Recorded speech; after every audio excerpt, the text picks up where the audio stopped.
തകഴി എന്ന കൊച്ചു ഗ്രാമത്തിന്റെ പേര് വിശ്വത്തോളം വളർത്തിയ എഴുത്തുകാരനായിരുന്നു തകഴി ശിവശങ്കരപിള്ള.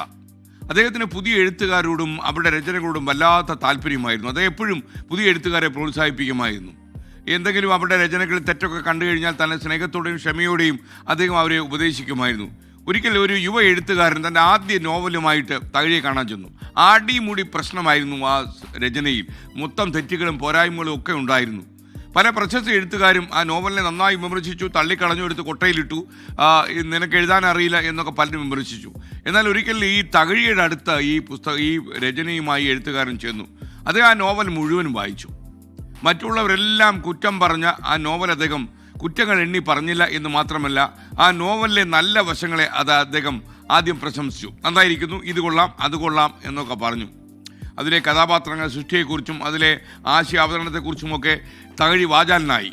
അപ്പോൾ ഈ യുവ എഴുത്തുകാരന് വലിയ ആവേശം ഉണ്ടായി. കാരണം മറ്റുള്ളവരെല്ലാം തെറി വിളിച്ച സൃഷ്ടിയാണ് തകഴി കൊള്ളാം എന്ന് പറയുന്നത്. പിന്നീട് വളരെ സൗമ്യമായി ആ നോവലിൽ എന്തൊക്കെയാണ് പ്രശ്നങ്ങളെന്ന് യുവ എഴുത്തുകാരനെ അദ്ദേഹം പറഞ്ഞ് ബോധ്യപ്പെടുത്തി. എങ്ങനെയൊക്കെ വേണം ആ ഭാഗങ്ങൾ മെച്ചപ്പെടുത്താനും എന്നുള്ള ഉപദേശങ്ങളും അദ്ദേഹം കൊടുത്തു.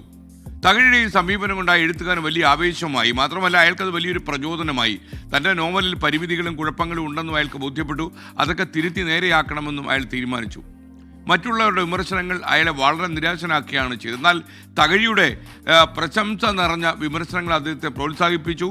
അയാൾക്കത് വലിയ ആവേശം പകർന്നു. അയാൾക്കത് ഉത്തേജനമായി എന്നുള്ളതാണ്. അയാൾക്കതൊരു പുതിയ ഊർജ്ജമായി. ചുരുക്കത്തിൽ പറഞ്ഞാൽ, മറ്റുള്ളവരുടെ തെറ്റുകൾ ചൂണ്ടിക്കാണിക്കുമ്പോൾ അവരോട് അനുകമ്പയും സ്നേഹവും വേണമെന്നാണ് തകഴി നമ്മളെ ബോധ്യപ്പെടുന്നത്. നല്ല വാക്ക് ഒരുപാട് പേരുടെ ജീവിതത്തെ മാറ്റിമറിക്കും, ചിലപ്പോൾ വെളിച്ചമുണ്ടാക്കും. അതുകൊണ്ട് നമുക്ക് ഒരാളെ അടിമുടി വിമർശിക്കുമ്പോൾ ആദ്യം അയാളുടെ നല്ല കാര്യങ്ങൾ കൂടി നമ്മൾ ബോധ്യപ്പെടുത്താൻ കഴിഞ്ഞാൽ അത് അയാൾക്കൊരു പ്രചോദനമാകും. മാത്രമല്ല, ജീവിതത്തിൽ അയാൾക്ക് ഇരുട്ട് വീണ ജീവിതത്തിൽ ചിലപ്പോൾ വലിയ വെളിച്ചമായി അത് മാറും. ഒരു ഗുരു സാന്നിധ്യവും അയാൾക്ക് തോന്നി എന്ന് വരും. യുവ എഴുത്തുകാരനുള്ള തകഴിയുടെ സമീപനം നമുക്കും പ്രചോദനമാകട്ടെ എന്ന് പ്രതീക്ഷിച്ചുകൊണ്ട് നമുക്ക് തുടങ്ങാം. Good morning.